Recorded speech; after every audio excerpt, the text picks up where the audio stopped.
Casey has started us off, just as we do in almost every other glass blowing process, by grabbing a metal rod that's hollow, something we can blow through. On that metal rod, we gather up clear molten glass. Our molten glass melts at 2,050 degrees Fahrenheit. It's kind of wild. It's a little bit hotter than lava coming out of the Earth's crust. Hot enough that when we add air into the pipe, the heat from the glass will pull the air forward into that pipe and start to form a small bubble. Now don't blink, you might miss it. It's starting to happen there. It is, again, just a small bubble. Nothing too crazy. You can probably see that orange glow start to dissipate. I promise I didn't lie. It's turning more clear now. But that is, as I mentioned, the start of our process. So again, we call that our starter bubble. Casey does have enough glass on the pipe already to make something not too large, nice and delicate, maybe a nice thin drinking glass. Again, not too crazy thick or large here, right? Maybe a Christmas ornament, candy dish. But she wants to make something a little larger for you all today, more dynamic, something you can actually enjoy watching. So to do so, we gotta gather more glass on top. To gather more glass, we have to cool this material off, get some structure and some stability back into the material, because our molten glass at 2,000 degrees, it moves and it acts just like honey. So it's very viscous, it's very soft and fluid. And if Casey went in with that glass too hot, we'll lose control of everything. And worst case scenario, kind of dribble it back into the furnace. That's never a problem. It'll melt back into a nice ball. We'll gather it up. But on the inside of this furnace here, there's a massive bowl. I could give it a hug. That bowl is full of our hot glass. Again, you can see Casey rotates and spins the pipe, and when we come out, we have increased the size quite significantly. Now, we could do that many more times if we wanted to. The limit of how much glass we can get is the size of this door. So as long as we can come out of that, we're A-okay. But 2 gathers is enough for any of the pieces that you see in the front row, that size glass. And again, if we wanted to get a 3rd layer, by the time we do that, showtime's about over. And we don't want to take up all of your day here. But Casey immediately back to the bench and shaping that material up now. She's using 2 natural fiber sort of tools there. That first one was a wet wooden block. A wet wooden block. We call it a block even though it's shaped sort of like a ladle because it's carved out of a block of wood. But if you think that wet wooden block's crazy, you're going to think this thing's a little crazier. Does anyone have a guess as to what this pad is? Shout it out if you have a clue. Newspaper. Bunch of glass blowers in the crowd today. That is wet newspaper. It's pretty wild. When I first started blowing glass, my teacher was like, that material's 2,000 degrees. Here's some newspaper, go shape it. I was like, are you kidding me? You're definitely lying somewhere in there. I know it's a lie, but it's not a lie. What really occurs between any of those natural fiber tools is, again, that we mainly soak them in water. And when our glass is hot enough and we apply a damp tool, that water evaporates into steam. And that steam acts as a barrier between our glass and our tool, and it's called the Leidenfrost effect. This actually happens at home. If anyone has a steel cooking pan, when that pan's just the perfect temperature, drop a little dribble of water on to test it, it beads and bounces, and it rides on a bed of steam. It's kind of the same idea we're working with here, but Casey's already working on blowing up this material, and she's blowing out a little nub into the glass. Now, if she had me flatten that nub out, we could maybe guess what's going on, but I'll tell you anyway. Number 1, she's inflating the glass. She has that hose on the far side. That'll be inflated whenever she steps on the pedal down below. That pedal's connected to an air compressor under our stage, and by stepping and holding on that pedal, it kicks the air compressor on, and it's set at about 1 to 3 psi, very minimal. We like to relate that to the amount of breath to blow out a candle, not too much there. But she's also, again, shaping up this far side here. Now, that's not going to be, say, the lip of whatever she's making. That's going to actually be more than likely the stem right now. And again, you can see that she's inflating that glass, all while shaping and maintaining that extra material. But now she's diving into the glass. She's starting to squeeze and constrict the material. That's the most important part of our glass right there, that nice constriction line. Would you like a shield? But again, that constriction line, that's the most important part because that is where we're going to get the actual rim of our vessel. So the rim of that bowl, rim of that pitcher, the top or lip of any of those pieces gets formed from that constriction line. Now it forms later on, about halfway through the process. That's technically when we create it. But what we're going to do is actually crack the glass free from that metal pipe right around that little constriction line she just created. But I see some of you liking that view up above. That's a pretty wild view. Does anyone know how we get that view? Any guesses? Yeah, what's your guess? Give me a shout, buddy. He knows it. There's a camera on the backside. We don't have any special camera. We have a special window. That window is made out of one ingredient. I have a sample of it right here. That ingredient is pure silica sand. Pure silica sand. That's the main compound in every glass. But pure silica sand melts at 4,000 degrees. And I told you all our stuff's melting at 2,000 degrees. So our glass has just an extra ingredient or two to help us melt it at a lower temperature. But take those ingredients out, again, 4,000 degrees, and that's what that window is made out of there for us. So that again, whenever Casey, we have some mats and pads that whenever we step or sit on the pads there, it shoots us to that beautiful view. But pretty wild there, right? That glass is actually the same glass that's utilized on the windows and windshields of the space shuttles for NASA. Yeah, it's pretty wild. It can withstand the pressure and temperature changes of entering and exiting Earth's atmosphere. It's pretty wild.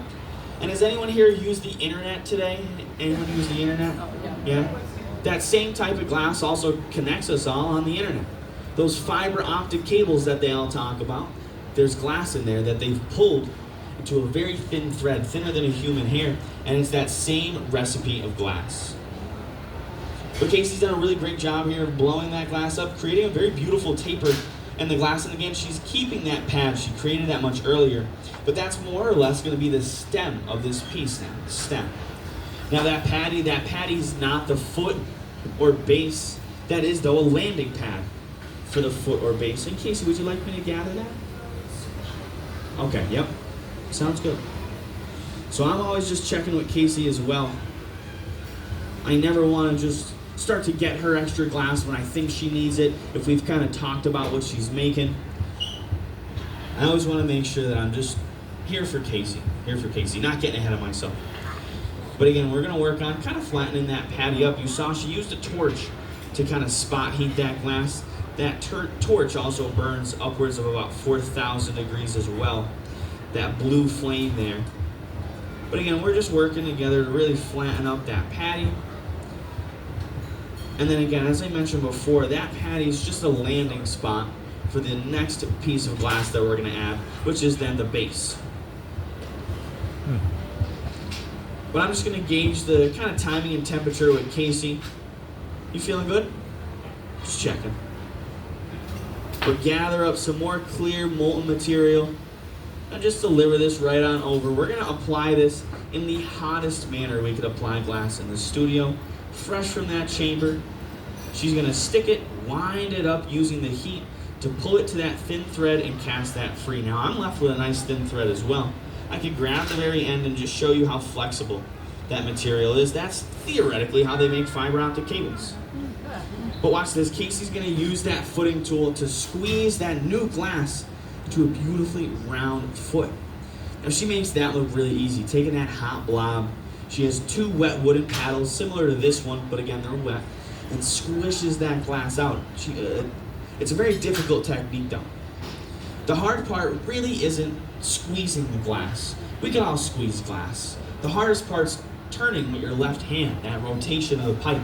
If you're spinning too slow or spinning too fast, that glass likes to either wind up on itself or sort of look like a fried egg, and then we're kind of put on the spot with that view there. You all see the foot. But nice and round. Now we're going to work together to just kind of flatten this out here. My paddles, again, just kind of acting like the table or shelf for the foot of this glass, something that'll make it nice and flat. And generally the foot or base is one of the last parts of the bottom half. So Casey's just been working on the bottom half, and now she needs access to the top half so we can really start to turn this into what it's meant to be. So to actually flip it around, I got just a little bit of glass on the end of a solid metal rod. I'm going to cool this glass down. Now you saw that last connection of glass, that foot I brought over, was very hot, very molten. This glass I want relatively chilly. So I cool it off. This will be the coldest connection we use in the shop here. Casey's balancing the temperature of her glass. What I haven't told you yet, I don't think, is that if Casey's glass, or rather any of our glass, while we work with it, drops below 1,000 degrees too rapidly, it cracks. To prevent it from cracking, we always make sure we want to keep our high temperatures by reheating the material back into the chamber over there. But she'll make any minor adjustments she sees fit. I'm just rolling back and forth with her. And then whenever she feels like the glass is nice and settled, she's going to shock that line down to a 4 and tell the glass to break by tapping the pipe. What do you say we give her a round of applause for that transfer there?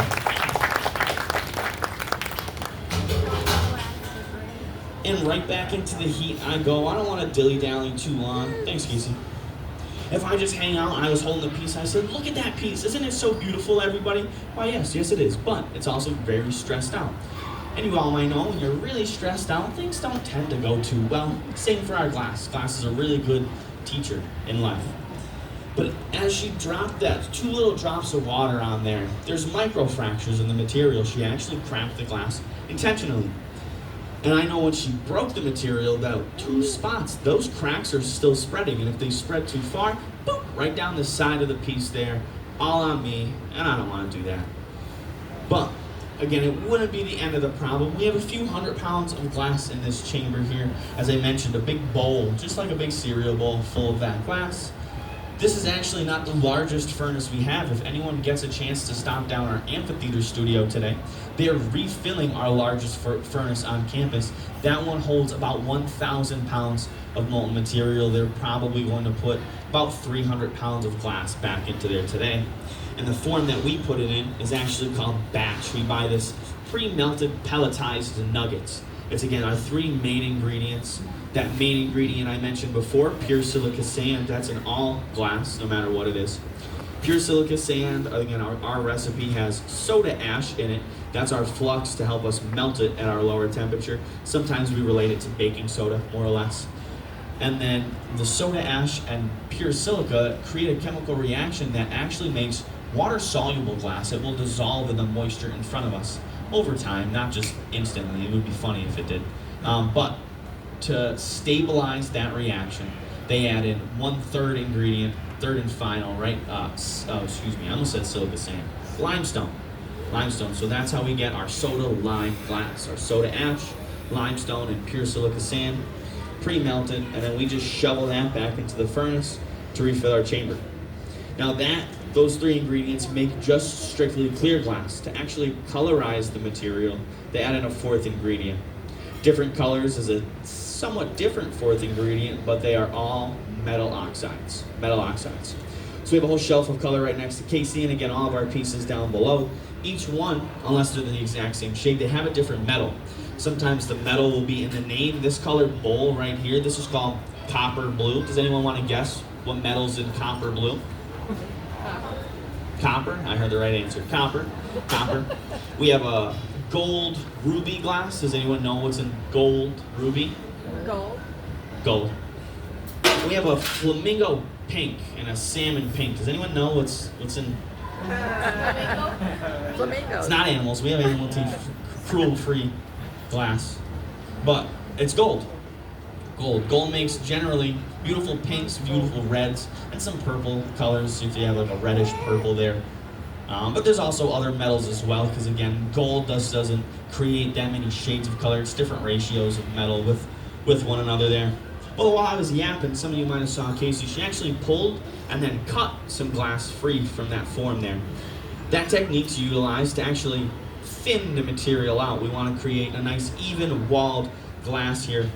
But watch this. Now she'll go on the inside of that material, really start to open and flare that lip up. She might go for a really fun technique here. This is a folded lip. So you'll see those blades, very versatile, using the blades and then the handles that they're attached on to create a very beautiful double thickness rim. Similar to, again, this bowl, you might be able to see the way the light reflects up the top side. That's a folded lip as well. And then there's a basket down there, a bowl on the far side. Again, it's very decorative as well as useful. It's very useful in the sense that it strengthens the material up there. So similar to that kind of bowl, if anyone could see it on the far side, you could put a lid on that bowl. And again, if you have a really thin lip on the bowl, you may chip that lid. But having a little bit of that extra thickness, that double wall thickness, it will just strengthen the material ever so gently. But softening that glass once more while she's in that chamber. Again, she's really making sure to not let the bottom side, that connection closer to where Casey's sitting, get too chilly. If it gets too cold, that glass could just kind of pop or jump off the pipe there. But she's flared this out into a very, very beautiful form. Again, you can see that double wall thickness there. And we're going to see what she wants to do with it. Yeah. Would you like me to start those? Half inch? Shaped it all? Gotcha. So Casey just let me know she wants to add some extra glass, and I'm just triple checking with her how she would like me to kind of shape that glass out to apply it. And this is going to be a really fun style of handle or handles, but just a little bit of molten material on the end of a metal rod. Since I know for this step Casey wants some control on the glass, I'm going to start off by kind of cooling and shaping the glass out here. Now, I'll use this metal table, although I don't want to spend too much time on it. I really just want to use it to give the glass a nice overall chill, so that when Casey goes to shape the rest of this up here, it pulls out nice and evenly and still allows her enough heat to have some control. Feeling ready? So she let me know she's all set. I'm just going to make my way over, and when she gives me that flip, I'll go right up and down. She's going to grab it, stick it on the side, chop that free, and now she has basically a wet noodle. But watch this, she's going to take that wet noodle and cut it. She split it right down the middle. So now she has two from one piece of glass. We call this a little mustache handle, because you'll see when she kind of pulls it and gives it those beautiful tucks and flips, it kind of looks like a little mustache. But a beautiful application of that handle. I can promise you our first few hundred handles, especially first few mustache handles, don't go as smoothly as that one did. Now Casey, since she's a professional, she's going to make this even more difficult for herself and do two identical mustache handles. Now that's also hard on my job as well, because I just want to make this easy for Casey. I want to make sure that she has pretty much the same amount of glass. I want to try to get the same amount of heat back into that material and then deliver it in more or less the same method for Casey, all to make her life just a little bit easier to shape that glass up. So again, I'll just work on cooling the material off. I see how they have a whole bunch of things that like move the camera.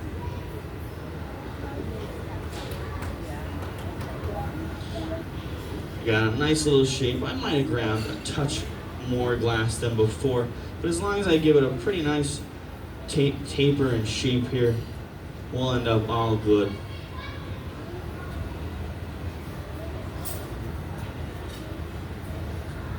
So while I was shaping that, Casey's still just balancing the temperature and her glass over there as well.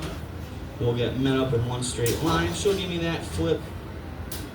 And now since it's clear, transparent material, she can actually take a peek through that glass and line those handles up 180 degrees from one another. But she'll go back in with those shears. Again, you can see, being very intentional about the tools. She felt like she had a little extra glass, so she quick kind of snipped a little marble off there. You might have heard that marble hit the ground as well. It sounds cold, but definitely over 1,000 degrees for sure. But what do you say? We give her a round of applause for those two beautiful symmetrical handles. Those are really nice. They're really nice. Again, she makes that look very easy, but those are very difficult to perform there, and especially to get them 180 degrees from one another, about the same length with the same curves. That's really nice. But we'll see. She may want to add more to this. We'll decorate it a little bit or add some texture. We still have plenty of opportunity left in our piece as long as we keep it hot enough. She'll make some minor adjustments. Yeah, feeling good? That's wonderful. Whatever you're cool with, I'll catch any side there. Would you prefer the foot? Sounds good. So again, we're just talking too, some shapes aren't really the most ideal to catch, which is always okay because we like to make it, but it's just a way of now putting it away into an oven. So I grabbed these pair of forks here. Casey and I were talking about the top or the bottom. What part am I going to grab in these forks to make sure we get a good hold? We decided I'll grab it by the foot. So I'll just make sure that everything's nice and warm. I don't want to shock the glass. Casey does. Add some water to the very top. We'll line straight up and down, and she'll give it a couple bonks. What do you say? We give her a round of applause there. Away into our annealing oven, this beautiful piece goes. Casey, what do you think? Do you want to put some beautiful flowers in that tomorrow? Some nice flowers we'll put in that vase. What do you say we give Casey another round of applause? A beautiful demonstration. Maybe even a glass flower. We'll get really fancy. But we have a good size.